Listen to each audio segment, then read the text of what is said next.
Hey there, welcome back to another Kpop Demon Hunters one-shot video explanation where I go into the detail and the intention behind my writing for these one-shots.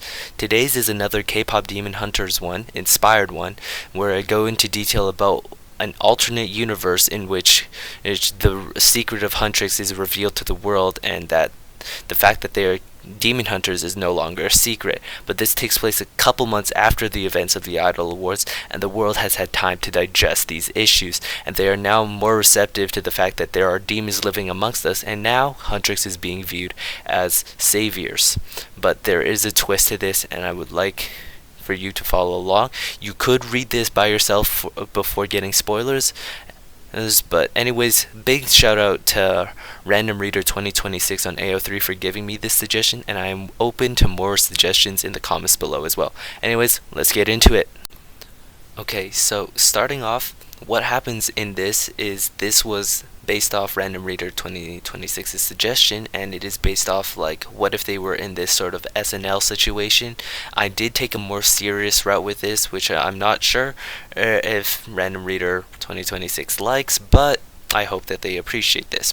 Anyway, so it starts off with them entering the building of the area of where they'll be doing the sort of SNL like area, and they have camera operations, makeup artists. It sort of gives this chaotic vibe, and I really wanted to hone in on the fact that this is a very chaotic new area to them, with like the director, the main person, not even noticing that their stars had arrived, but eventually he turns his head and he says, "Look who it is, our stars and saviors," because once again this takes place in a time a few months after the Idol Awards, where the public has had time to digest the fact that there are demons, and now instead of viewing them with like a lot of hatred for not revealing these things and all that stuff, they are now appreciated as saviors. Now I have Huntrix enter, talk, and they do all their sort of character quirks with like Zoe waving her hand gleefully, and Rumi, being the leader, responds to the director, who I've aptly named Mr. Park, or his full name, Daniel Park. Now he seems like a very chill, nice person, so he gives us a sort of spare the formalities type thing, and he talks about this world's version of SNL, which is Monday Morning Live. Mistyped Monday Morning Live, which I kind of thought would be a funny alternate version of Saturday Night Live. Anyways, here is where I give a lot of the preposition, and I'm trying to work on the fluidity of my stories, but this exposition bit was kind of out of thin air. But with how one-shots work, you want to be able to set up the world, and if it's an alternate universe different from a universe that peoples are already familiar with, and it's a one-shot, this one's only around 1,000 words, it's very important that you have this in it somewhere. Although if you are able to, I would prefer if you integrate it more naturally. Anyways, he does bring up demons, which is kind of an awkward topic, because Huntrix has been trying to protect the public from demons, and it's been a huge secret for ages and ages, but they kind of ended up failing and keeping it a secret with the events of the Idol Awards.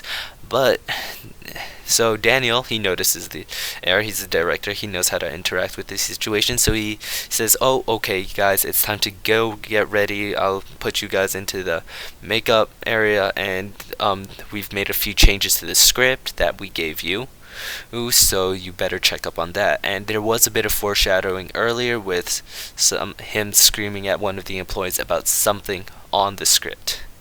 Anyways, is the reason why the girls thought that it'd be a good idea to do this sort of Monday Morning Live was because they thought it'd be good to do some PR, even if the public seemed to be receiving to their secret.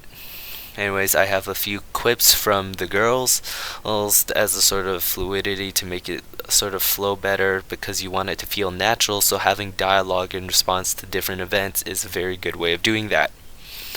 Now I have them pick it up, and then I have them continue to weave through like anxious workers, right? Because I wanted to make sure that I maintain this sort of chaotic vibe, which I will utilize later in the story. And I have Zoe, ever the cheerful one, telling them to start reading. and this is where the story takes a more emotional turn and compared to a comedic one, but there is one comedic part that I am quite proud of. Moving on, you can see this part is a lot of show not tell, where I have them sort of like crunch the script, their jaws tighten and all that stuff, and it's sort of to show that they're getting angrier and angrier.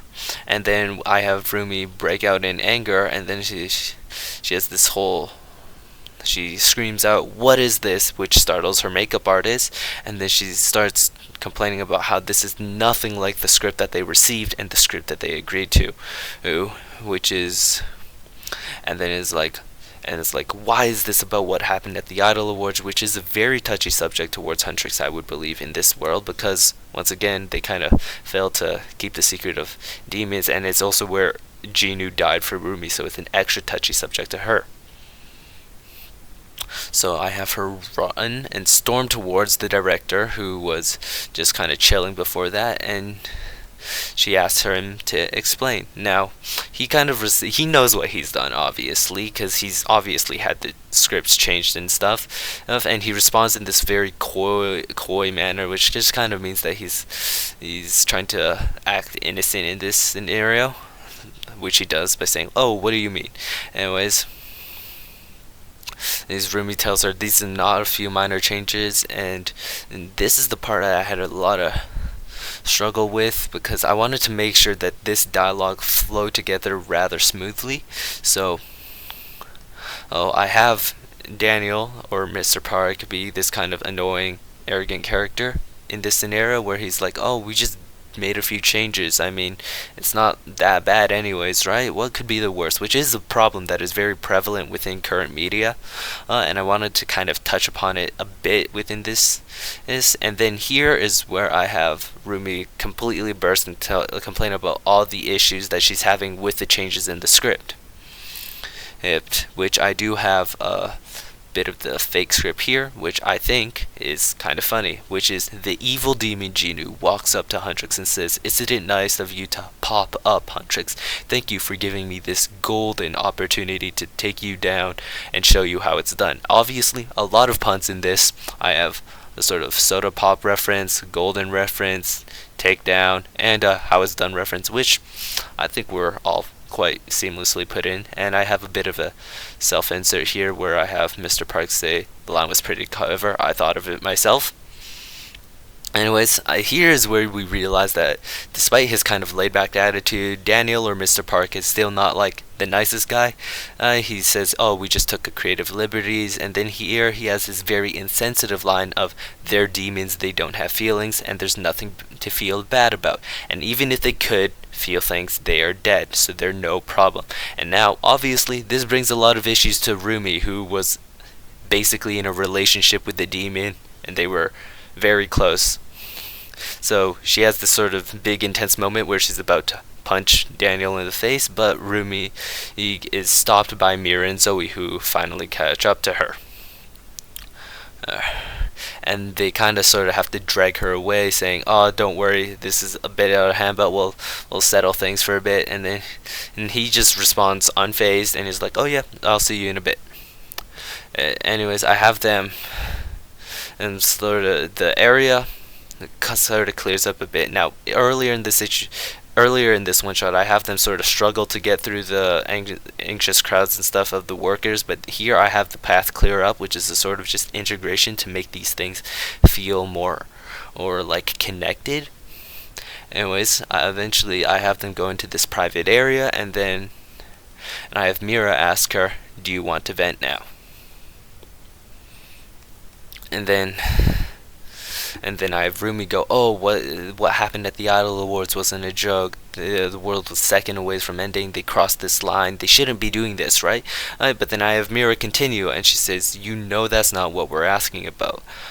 Because in this situation, Rumi is more emotional about the fact of the statements that Mr. Park made about how, and the fact that they treated Jinu as this sort of caricature of himself, and that Mr. Park made a few comments about how they don't have feelings, they're dead anyways. These are all very insensitive things, and this is where I have Rumi sort of experience her emotions. She's like, "I thought I was over him," right? All these things, because is at the end of the movie, it seems like she's pretty much gotten over the fact that Jinu was dead, or at least he's not physically there anymore. I'm not sure exactly on the logistics, but she has this sort of emotional breakdown, and I wanted to end on a happy note, so I just have them sort of embrace each other. Miura puts her arm in one another, and this very nice, like, calm, collected moment where they are together. They don't need to see the world.